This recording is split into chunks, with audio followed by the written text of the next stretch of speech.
Hi, I'm Patricia McGuire, and I'm a family court judge in Multnomah County Court. You've just received some great information about how to parent and how to minimize harm to your kids during family changes or transitions. And now I'm going to give you a little bit more information about how the family law system works in Oregon. First of all, I want to let you know that most family law disputes are resolved outside of court.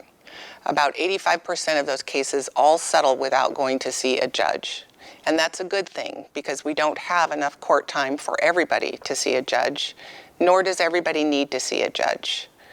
You are the people who would know best how to come up with a parenting plan that works best for your kids and your family.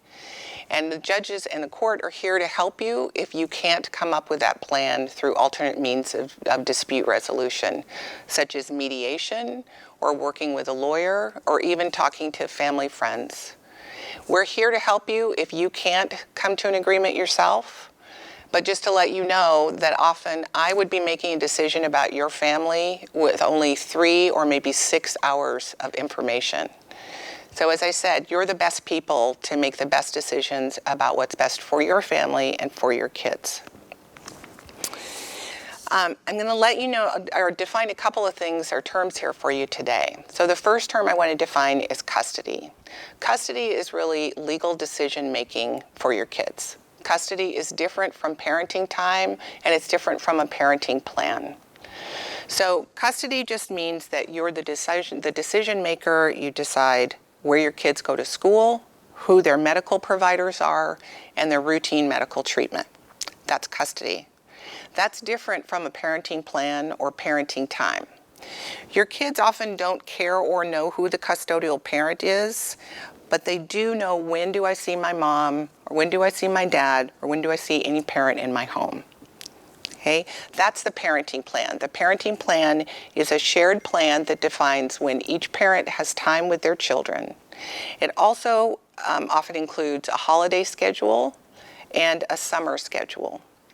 It also can include how the parents will have contact with each other and how they'll communicate about their kids' needs.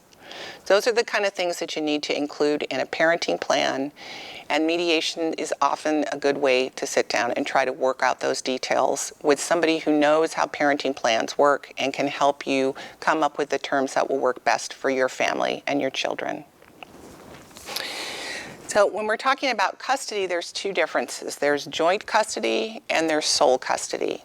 Sole custody, as I mentioned before, is just there's one person who makes a decision about where your kids go to school, who their medical providers are, and routine medical treatment.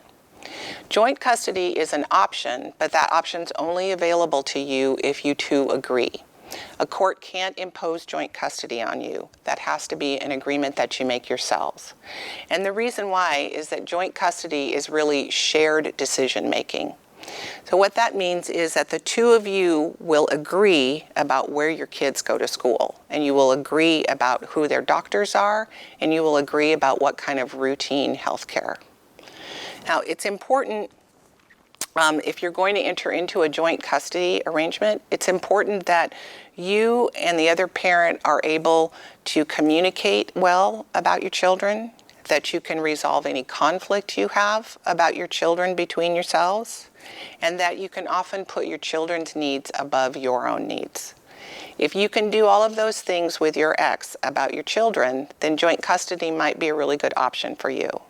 But if you can't communicate well with your ex, or the 2 of you can't resolve any conflict you have about your children, then joint custody is probably not going to be a good idea for you. I'm going to talk a little bit about child support. Child support in the state of Oregon is done through a computer algorithm. And that's why everyone talks to you about what guideline or presumed guideline support is. Child support is designed to provide the basic necessities for your kids. So the number that comes out of that guideline computer program is often a pretty low number. It's meant just to cover the basics like shelter and food and clothing.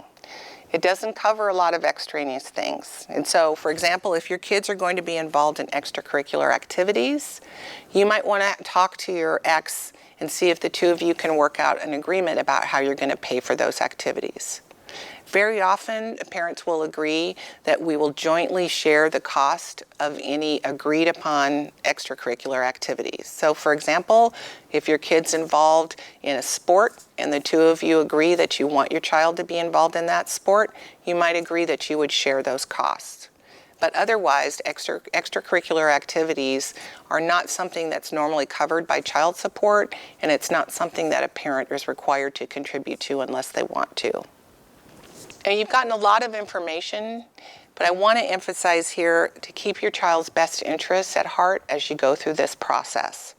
In the long run, your child's well-being is much more important than winning or losing a custody or parenting time dispute.